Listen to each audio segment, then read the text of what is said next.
Alors oui, ça fait longtemps que j'ai pas sorti de vidéo, enfin longtemps, ça fait à peu près 2 semaines. Mais j'avais mes partiels, et je ne sais pas si vous entendez, mais je parle un peu du nez. Et tu aurais raison, Jérôme75003, de dire que ce n'est pas une raison. Mais ne t'inquiète pas, je me souviens quand tu m'as traité de petit pignouf qui pue des pieds en classe d'espagnol de Monsieur Germain en 1972. Alors le mec il dit n'importe quoi, il n'a jamais fait espagnol.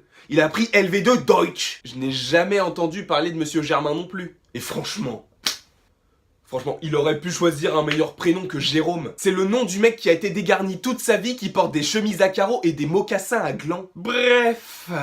Salut, c'est Landry pour une nouvelle vidéo consacrée au Marvel, et aujourd'hui, avec l'accord qu'il y a eu entre la Fox et Disney, je me devais de faire une petite vidéo, ou des petites vidéos. Et dans cette vidéo, on va se concentrer sur les 4 fantastiques, donc fraîchement arrivés dans le Marvel Cinematic Universe. Et la question qu'on peut se demander, c'est comment vont-ils être introduits? Eh bien, je pense que dans le Marvel Cinematic Universe, les 4 fantastiques vont être introduits à la manière de Spider-Man Homecoming. C'est-à-dire qu'on ne va pas revenir encore et encore pour la 3e fois sur les origines de leur pouvoir. Il y a déjà eu 2 films à la moitié des années 2000 qui, pour la critique, sont des daubes. Quoi ça? Non, c'était juste un cadeau de ma grand-mère qui elle-même la tenue de sa grand-mère. C'est nul.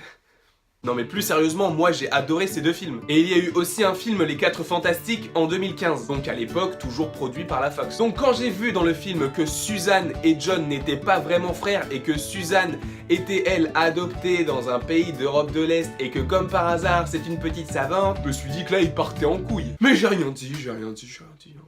Qu'est-ce que tu veux dire de toute façon? Qu'est-ce que tu veux dire? Est-ce que moi j'ai un impact sur les films Marvel déjà? Non, je n'ai même pas un impact sur les décisions familiales. En bref, dans ces films, il parlait déjà des origines des 4 fantastiques, à la manière des Spider-Man de Sam Raimi et des The Amazing Spider-Man de je ne sais plus qui. Et en plus, le film Les 4 fantastiques est un terrain glissant, étant donné que les 2 dernières productions ont été des échecs.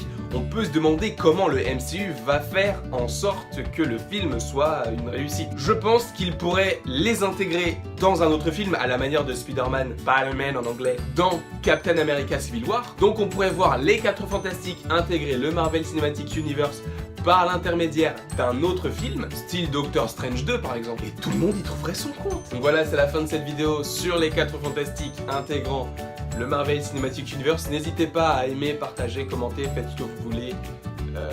Voilà. Donc je vous souhaite une bonne nuit, une bonne journée, selon l'heure à laquelle vous regardez cette vidéo. Et je vous dis à la prochaine pour la prochaine.